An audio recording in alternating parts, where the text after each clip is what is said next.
What happens when a billionaire who trusts no one meets a homeless girl who believes in everyone?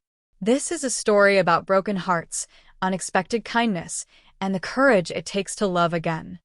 Andrew Hale was 36 years old, a billionaire, polished and controlled. The world respected him, but no one truly knew him. His employees called him Mr. Hale. Behind his back, they whispered another name, the Ice King. But Andrew hadn't always been this way.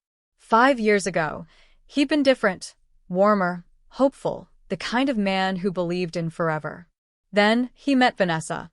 She promised him everything while secretly selling his business secrets to his biggest competitor. Her betrayal nearly destroyed him. When he finally confronted her, she didn't apologize. She laughed. "You're too soft, Andrew," she said, standing in his office doorway for the last time. "Real men don't build love. They buy it." Then she left him for someone wealthier. Those words burrowed deep into his chest and never left. Since then, Andrew built an empire. He worked 18-hour days. He conquered markets, closed deals, and accumulated wealth most people couldn't imagine. But he never loved again. He lived by 3 rules: trust no one, need no one, love no one. Until one cold evening, when his car rolled through a dimly lit street, and he saw something that would crack the ice around his heart without even trying. It all began with a girl who had almost nothing left. Claire Harding sat on the cold pavement behind a bakery, pulling her thin jacket tighter. At 23, life had already taught her too many hard lessons.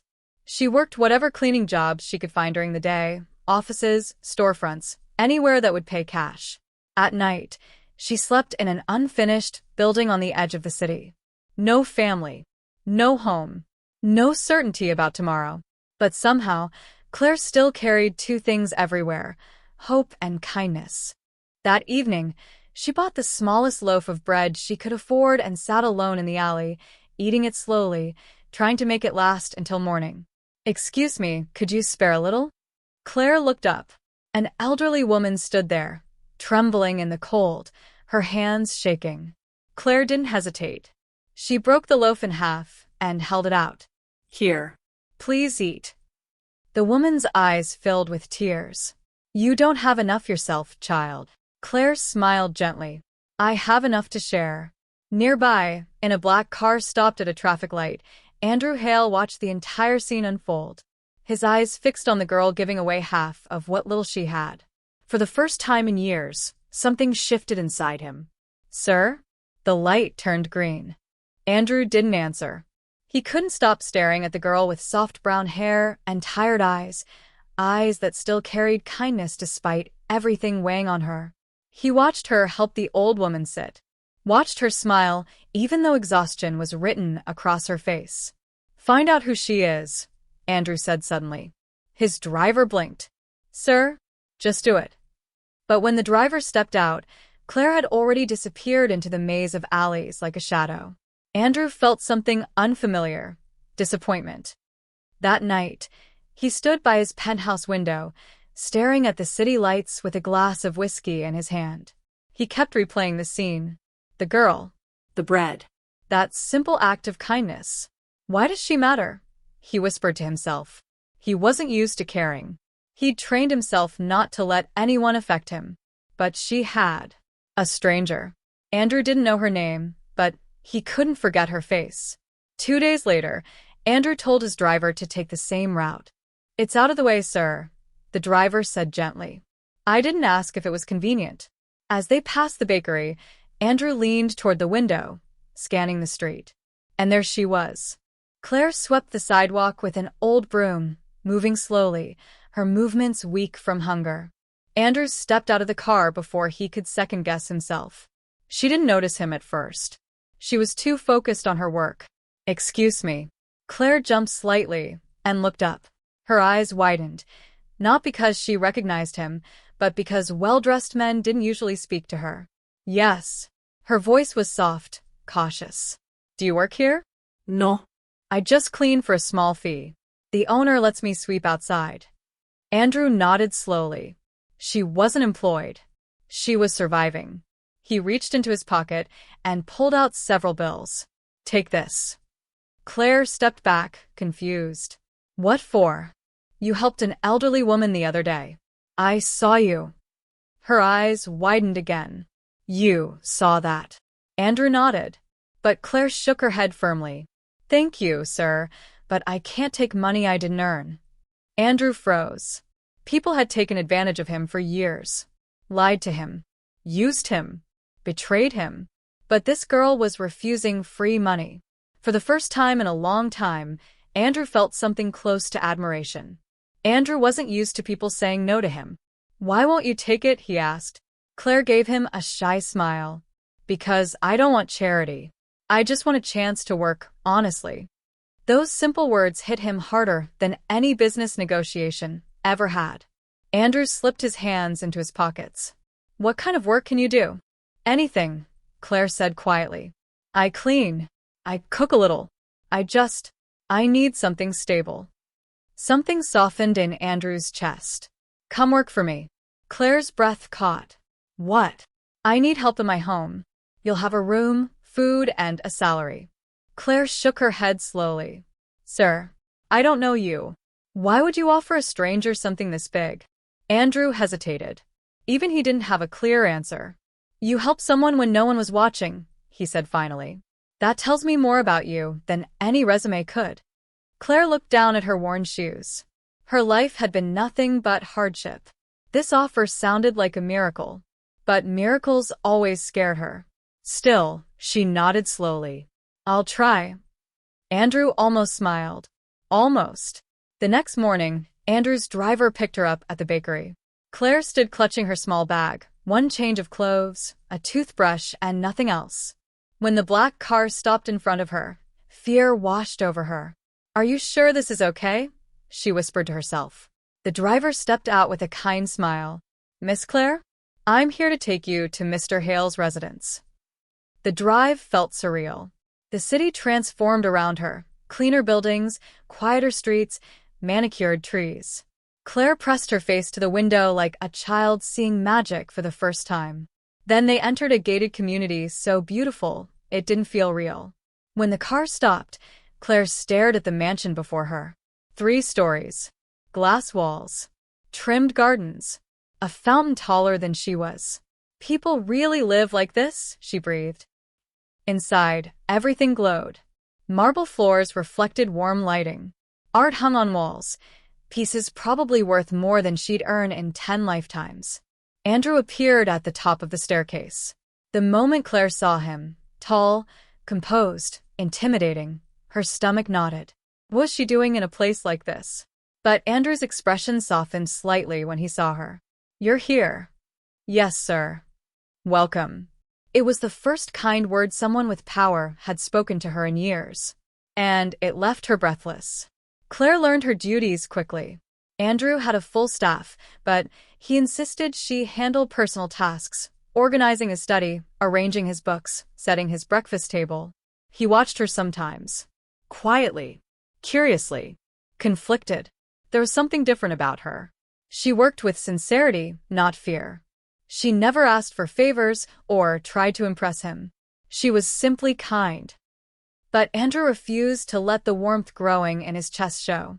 He kept his voice measured, his expressions unreadable, his distance sharp. Because caring meant risk. Risk meant pain. Pain meant betrayal. He'd learned that lesson once. He wouldn't learn it again. But the more he tried to maintain distance, the more Claire unknowingly pulled him in. The gentle way she hummed while working. The soft "good morning, sir" every day. The quiet gratitude in her eyes when she ate a real meal. One evening, while she organized his bookshelf, she said softly, "You must love reading, sir." Andrew froze. Not because of the words, but because no one had spoken casually to him in years. People treated him like a machine, a bank account, a boss. But she spoke to him like he was human. And something inside him whispered dangerously, "Careful, Andrew. This girl is melting you." Andrew rarely had nightmares anymore. But that night, memories he thought he'd buried came rushing back. Vanessa's voice echoed like poison in his mind. "You're not enough for me. You'll never be enough. You're too easy to fool. He woke up sweating, heart pounding. He went downstairs to clear his head. When he turned into the kitchen, he found Claire sitting on the floor eating leftover soup, quietly, gratefully, like someone who didn't believe she deserved more. She gasped when she saw him. "Oh, I'm sorry, sir. I didn't mean to. I thought no one was awake." "It's fine," Andrew said, gentler than he expected. "You don't need to apologize." Claire blinked in surprise. "Are you all right? You look pale." Andrew wasn't used to someone noticing his pain. Or caring. "I've fine." Just couldn't sleep. Claire hesitated, then whispered, "Bad dreams?" He stiffened. How did she know? She lowered her eyes. "I have them too, when life feels too heavy." Her empathy disarmed him completely. The ice around his heart cracked, just a bit. "Good night, Claire," he said softly. "Good night, sir." But neither of them slept after that. Over the next few days, Andrew did something shocking. He thought about her. Often. Too often. He noticed things he shouldn't. How her eyes lit up when she learned something new. How she whispered, "Thank you," to the staff for the smallest gestures. How she walked lightly, almost apologizing with each step. How she smiled at sunrise through the kitchen window, as if grateful just to be alive. She made him feel things. Things he'd sworn to avoid. One morning, he found her dusting the piano in the living room. "Do you play?" she asked shyly. Andrew stiffened. "No one asks me questions." "Oh, I'm sorry." "Don't be." He paused. "I used to play." "Why did you stop?" He looked at her. Really looked. "Because someone once took the music out of me." Someone once made me feel foolish for having a heart. But he simply said, "I got busy." Claire nodded. But she saw the pain behind his eyes.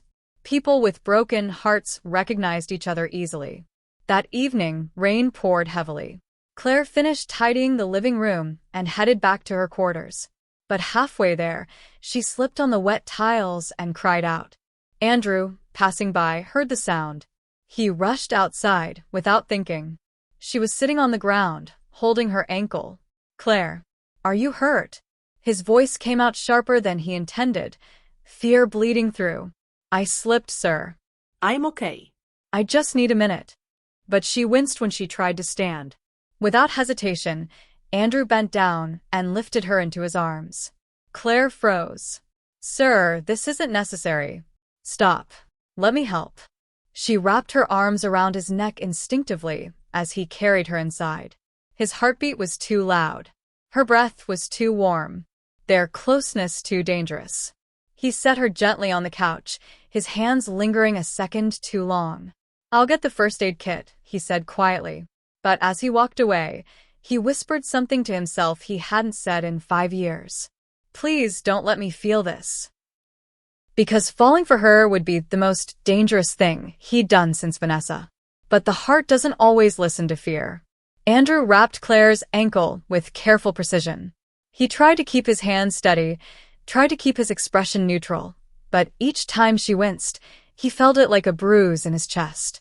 When he finished, Claire whispered, "Thank you, sir." He cleared his throat, forcing his voice back into its usual coolness. "Rest it.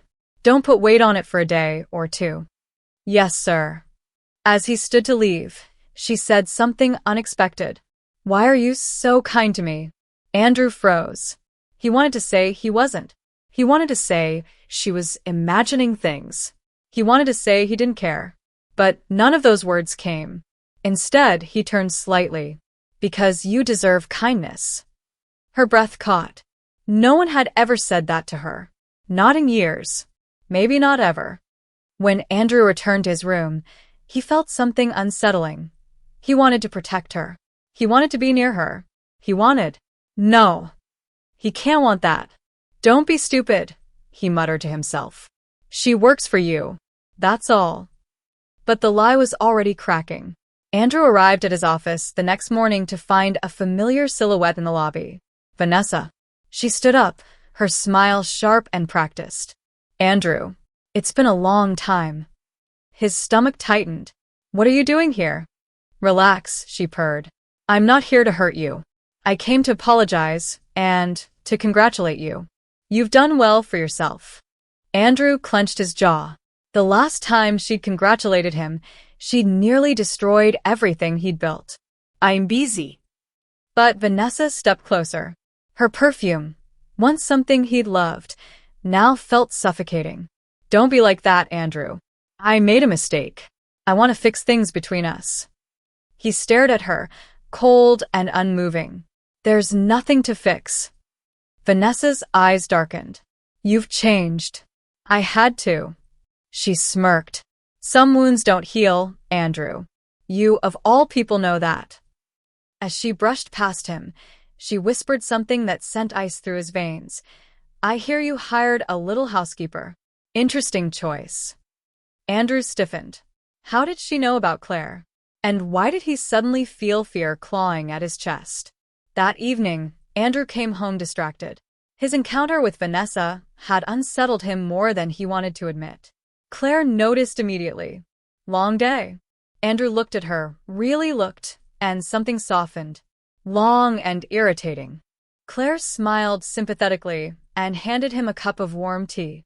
She'd learned his habits quickly. He hesitated, then took it. The warmth seeped into his fingers, relaxing him more than he expected. You didn't have to make this. I know, she answered softly. I wanted to. Her kindness hit him again, sharp and deep. Before he could stop himself, he asked, Claire, why are you always so kind? She thought for a moment. Because kindness is the only thing life can't take from you unless you let it. Andrew stared at her. She had nothing. No home. No past to fall back on. No safety net. Yet she spoke with more wisdom than most people he knew. He felt it then. The frightening, undeniable pull toward her. This wasn't admiration. This wasn't curiosity.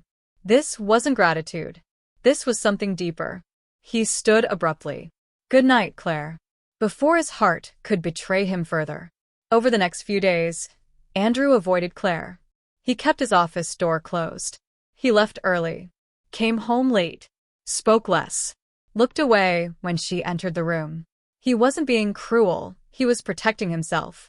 Or trying to. Claire noticed every change.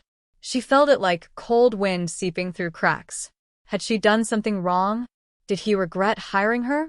At dinner with his business partners one evening, one of them joked, I hear you have a new girl in your house. A young one. Andrew stiffened. Another man laughed. Be careful, Hale. People will talk. Claire, serving the table, froze behind him. Andrew's jaw tightened, but he said nothing. Later that night, Claire stood alone in her room, staring at the floor. I should leave, she whispered, because nothing hurt more than being unwanted where you'd begun to feel safe. Claire packed her small bag quietly. It didn't take long. She owned almost nothing. Her hands trembled as she folded her clothes. Each item reminded her of a moment in this house, a moment where she'd felt seen, cared for, valued. Maybe she'd misunderstood everything. Maybe she'd imagined the warmth in Andrew's eyes. Maybe she was foolish to believe she belonged anywhere near a man like him. She placed the last item in her bag, a small note she'd once found on her pillow that read, You're doing well. Thank you. It was written in Andrew's sharp handwriting, but softer somehow. She held it to her chest before placing it gently back in the bag. Then she left her room and walked toward the front door. Andrew walked in at the same moment, late, exhausted, tense. He saw the bag in her hand and froze. What are you doing? Claire swallowed hard. I think it's time for me to go. His heart dropped. Why? Her voice cracked. I don't feel wanted here anymore. Andrew's breath shook. He'd pushed her away to protect himself. But instead, he'd hurt her. Claire. Thank you for everything, sir. She stepped past him. Andrew didn't move. Couldn't move. Because for the first time in years, he felt real fear. The fear of losing someone who mattered. Andrew's chest tightened as he watched her walk toward the gate. Every step she took felt like a countdown. He couldn't stop. Claire, wait. His voice came out raw, unsteady. Claire stopped but didn't turn around. I don't belong here, sir. I never did. Yes, you do. He took a step forward. You do. She shook her head. You've been distant, cold. I feel like I'm just in the way. In the way. Andrew's voice broke slightly. You're the only person who... He stopped himself. His heart was talking too fast. Too honestly. Claire finally turned, eyes glistening. The only person who what? Andrew stepped closer, struggling to find words he'd locked away for years. The only person who made me feel human again. Her breath hitched. But before he could say more, a voice echoed from behind them. Well, things have changed, haven't they? They both turned. Vanessa stood there, arms folded, smirk sharp as a blade. Andrew's jaw clenched. Claire stared at the beautiful woman dressed in elegance and confidence, everything she wasn't. And suddenly she understood. She would never fit in his world. Vanessa walked down the pathway with slow, graceful confidence, the confidence of someone who believed she owned every space she entered. Claire instinctively stepped back. Andrew moved in front of her. Vanessa laughed softly. Protective now? How sweet. What are you doing here? Andrew snapped. I came to talk business, she said. But I see you're occupied. Her eyes drifted to Claire, evaluating, belittling, slicing her with judgment. And who is this? Vanessa asked, voice dripping with false curiosity. Your house cleaner? Claire lowered her gaze. Andrew's fists tightened. That's none of your concern. But it is, Vanessa replied, stepping closer. People are talking, Andrew. About you. About her. Claire's heart pounded. Andrew Hale, the cold-hearted billionaire, suddenly keeping a pretty little stray as company? That's quite a story. Claire felt every word like a slap. Andrew stepped forward. Don't talk about her like that. Oh. Vanessa smirked. Defensive now? Interesting. You never defended me. Because you never deserved it. Vanessa's eyes darkened briefly before her expression shifted back to poisonous sweetness. You'll tire of her, Andrew. Men like you always do. Claire couldn't breathe anymore. Without a word, she turned and walked away, fast. Andrew spun around, but she was already gone. Andrew panicked. Claire didn't stop walking until she reached the edge of the estate. Her bag felt heavier with each step, not with clothes, but with heartbreak. She couldn't stay. Not after seeing the kind of woman Andrew once loved. Not after hearing how the world saw her. I'm nothing like them, she whispered. I'll only embarrass him. Her eyes filled with tears she'd held back too long. She walked into the city, into the darkness, into the uncertainty she thought she'd escaped. Behind her, Andrew searched the entire house. Claire? Claire. He checked her room, empty. The garden silent. The hallways nothing. When he found the back gate unlocked, his heart sank. She left. His voice cracked. Andrew grabbed his keys and sped into the night, tires screeching across the pavement. He checked the bakery, the street where he first saw her, the alley where she used to sleep, every place she might have gone. Nothing. He parked on an empty street and leaned against the steering wheel, trembling. I did this. I pushed her away. For the first time in 5 years, Andrew felt tears sting his eyes. He'd lost her, and the pain was worse than anything Vanessa had ever done to him. Claire spent the night in the old abandoned building, the same place she'd slept before Andrew found her. But the cold felt harsher now. The ground felt harder. The loneliness felt deeper. Because once you taste warmth, the cold hurts more. She hugged her knees to her chest, unable to stop sobbing. I shouldn't have stayed. I shouldn't have hoped. Miles away, Andrew returned home defeated. He dropped onto the couch and buried his face in his hands. Vanessa entered quietly, wearing a victorious smirk. Well, that was dramatic. Andrew didn't look at her.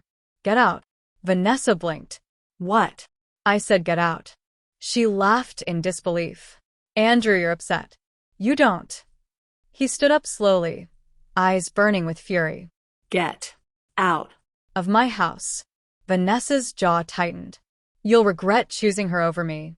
I'd rather regret everything than ever let you near my life again. She stormed out, slamming the door behind her. Andrew collapsed back onto the couch. His home felt empty. Too quiet. Too cold.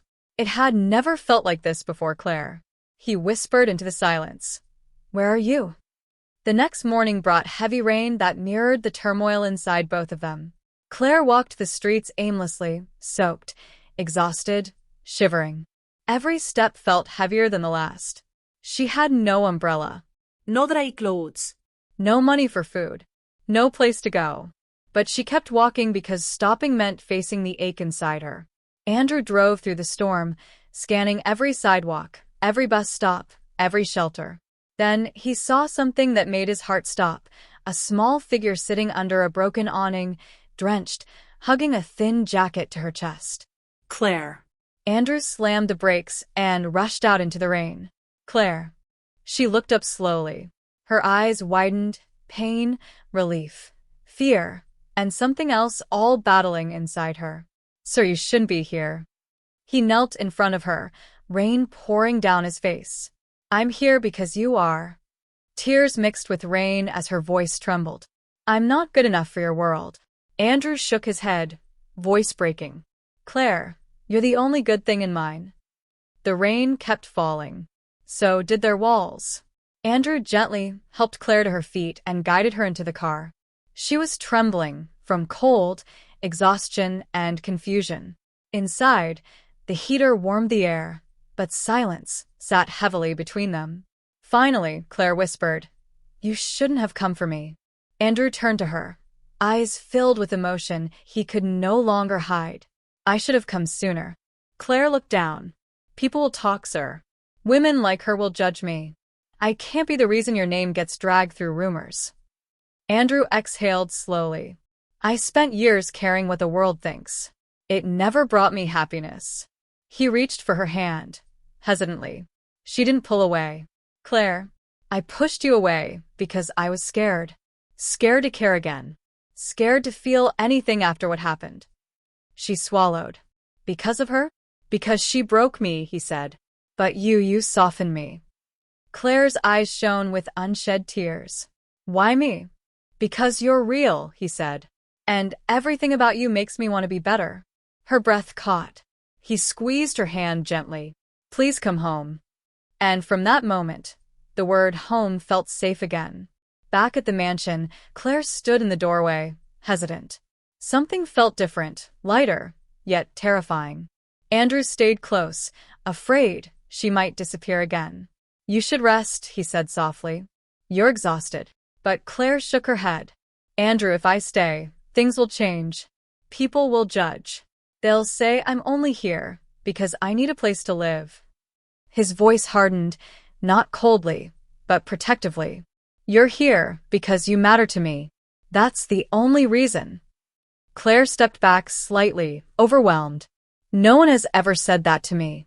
Andrew reached forward, gently lifting her chin. Get used to it. Her heart fluttered painfully. But fear lingered. What if you change your mind, she whispered. What if you wake up one day and realize I'm nothing compared to the people in your world? Andrew shook his head firmly.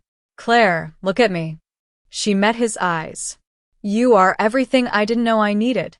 His voice broke slightly. And losing you last night showed me I can't go through that again. Slowly, her fear began to untangle. The next morning, sunlight poured into the house like a blessing. Claire woke in her small room, feeling for the first time like she truly belonged somewhere. Andrew was already downstairs, pacing quietly, rehearsing words he'd never imagined saying to anyone again. When Claire walked into the living room, he stopped. Their eyes locked. Claire, he began, voice steady but vulnerable. I need to say something. She froze, heart pounding. He stepped closer. I don't want you to work for me anymore. Her breath caught. Oh. I understand. I can find. He stopped her with a raised hand. You misunderstood. A long silence. Andrew exhaled, gathering every piece of courage he had left. I don't want you as my employee. He held her gaze. I want you in my life. As someone close to me. Someone I care for. The words hung in the air, unpolished but honest. Claire felt tears pool in her eyes. Are you sure? He smiled, his first real smile in years. Yes. For the first time in a long time, I'm sure. Claire covered her mouth, trying not to cry. Andrew gently pulled her hands away. You don't have to hide from me. And she didn't. She fell into his arms, letting the warmth she longed for finally hold her. But happiness always attracts shadows. Rumors spread quickly. Photos surfaced of Claire entering Andrew's mansion. Headlines whispered ugly stories. People asked cruel questions. One evening, while Claire arranged flowers, Andrew walked in holding his phone, fury in his eyes. Someone posted photos of you. Claire froze. What do they say? He hesitated. They're calling you a gold digger. Claire's heart plummeted. She didn't care about public opinion, but she cared that the world could damage the fragile happiness she'd found. I knew this would happen, she whispered. I knew your world would never accept someone like me. Andrew grabbed her shoulders gently. Claire, listen to me. I don't care about them. I care about you. Her voice trembled. I don't want to be the reason your reputation suffers. You're the reason my life is finally more than business, he said. I'm not losing that, but you could lose everything else. He cupped her face, then let everything else go. Claire felt her heart break and heal at the same time. The next morning, Andrew gathered the entire staff. Claire panicked when she saw them standing in the living room. Andrew, what's happening? He took her hand in front of everyone, publicly, fearlessly. I want to make something clear, he announced. Claire is not a servant in this house. She's not temporary. She's not a rumor. People whispered. Andrew continued. She's someone I care deeply for. And anyone who disrespects her disrespects me. Claire stared at him in shock, heart pounding, breath trembling, knees weak. After the meeting, she pulled him aside, tears spilling. You didn't have to do that. Yes, he whispered, wiping her tears. I did. You deserve to be seen, not hidden. Claire threw her arms around him, sobbing softly. I was so scared I'd lose you. Scared I wasn't enough. Andrew held her tightly. You're enough, he whispered into her hair. You're more than enough. She leaned back, searching his eyes. So, what now? He smiled, a warm, genuine smile that melted the last remains of the Ice King. Now, he said gently, we build something real. Together. Claire nodded, tears glistening. And for the first time in both their lives, love didn't feel like a risk. It felt like home. Sometimes the walls we build to protect our hearts become the very prisons that keep us from living. Andrew learned that the hard way. Claire reminded him of something we often forget. Your circumstances don't define your worth. Your past doesn't disqualify you from love. And you never have to shrink yourself to fit into someone else's world. Hear this, honey. You are enough, exactly as you are. The right people will see your value without you having to fight for it. Keeping your heart soft in a hard world isn't weakness. It's the purest form of courage.